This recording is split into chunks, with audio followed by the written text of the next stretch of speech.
I want to ask you something personal, and I need you to answer it honestly, not the version you'd say out loud to someone else. The real one. Do you actually believe that you are doing okay with money? Not great, not rich, just okay. Because here is what I have found after studying this for a long time. Most people who ask themselves that question feel a quiet, immediate dread. Even when the numbers say they should not, even when the savings account exists, even when the bills are paid, the dread arrives anyway, and nobody has ever properly explained to them why. This week, a study of over 5,000 Americans was published, the largest financial well-being survey ever conducted of the American public. And what it found should change every conversation we have about money. 83% of Americans are experiencing financial stress, strain, or uncertainty. 216 million people. But here's the part that stops me every time I read it. These are not people who cannot pay their bills. Many of them have savings, retirement accounts, stable incomes. They are doing the right things, and they still feel like they are failing. Something is distorting the way they see their own money, and that something has a name. Scientists studying financial well-being discovered something extraordinary. The way a person feels about their financial situation matters 20 times more than their actual bank balance in determining how much financial anxiety they carry. 20 times, not 2, not 5, 20. Which means the problem was never in your account. The problem was in your perception of your account. And that perception is being shaped every single day by forces most people never think to question. Here is what psychologists have started calling it: money dysmorphia. You may know what body dysmorphia is. A person looks in the mirror and does not see what is actually there. They see a distorted version of themselves, built from anxiety, from comparison, from the accumulated weight of being told over and over what they are supposed to look like. The condition is real, the suffering is real, and the mirror is lying. Money dysmorphia works the same way. A person looks at their finances and does not see what is actually there. They see a distorted version, built from anxiety, from comparison, from the relentless pressure of being told what they are supposed to have by now.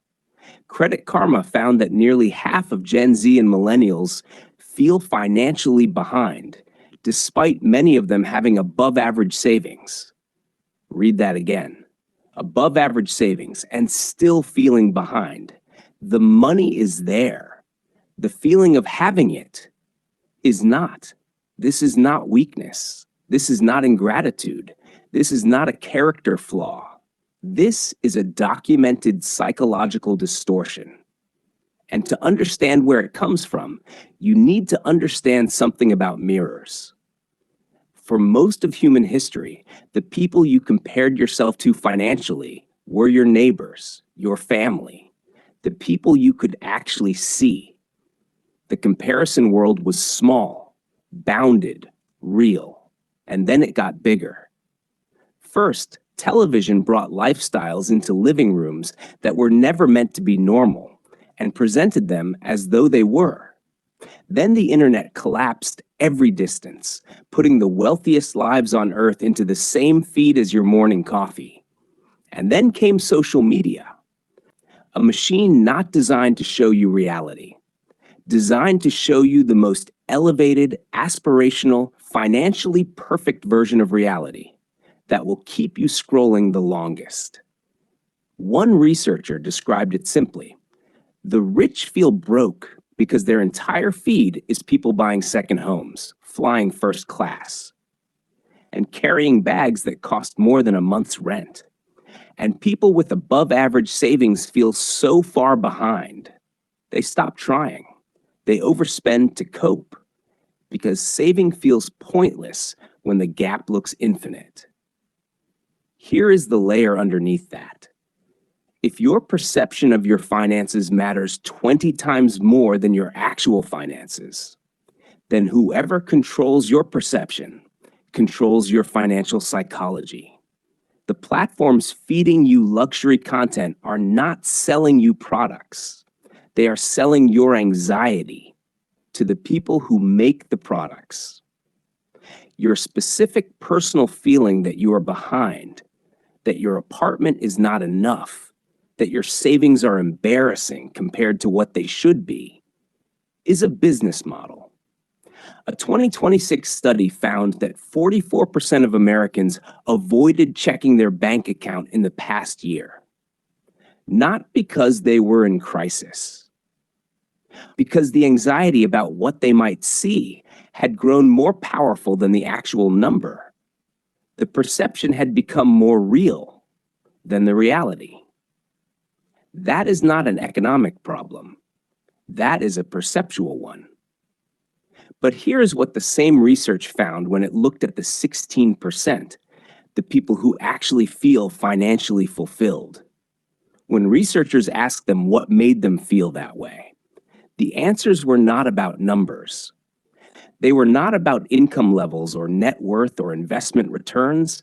They were about experiences, about relationships, about generosity, family time, connection. Helping people who had less. The people who felt the richest were not the ones who had the most. They were the ones who had decided what enough looked like before the algorithm could decide for them. That one sentence is worth carrying. They decided what enough looked like before the algorithm could decide for them. So here is what I want to leave you with. You cannot earn your way out of a perception problem.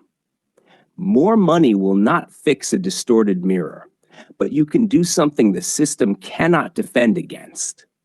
You can choose what you let in. Every account you follow that makes you feel behind is not informing you. It is distorting you. And the most powerful financial question you can ask right now is not, do I have enough? That question has no answer inside a system designed to make sure you never feel you do. The question is, am I moving in the right direction? Direction, not destination. Progress, not arrival. Because the arrival was never the point. The first layer is your balance. The hidden layer is who taught you to hate it. If something just shifted in the way you see your own money, that is exactly what this channel exists to do. Subscribe. Every week, one more invisible system. That made visible. I will see you in the next one.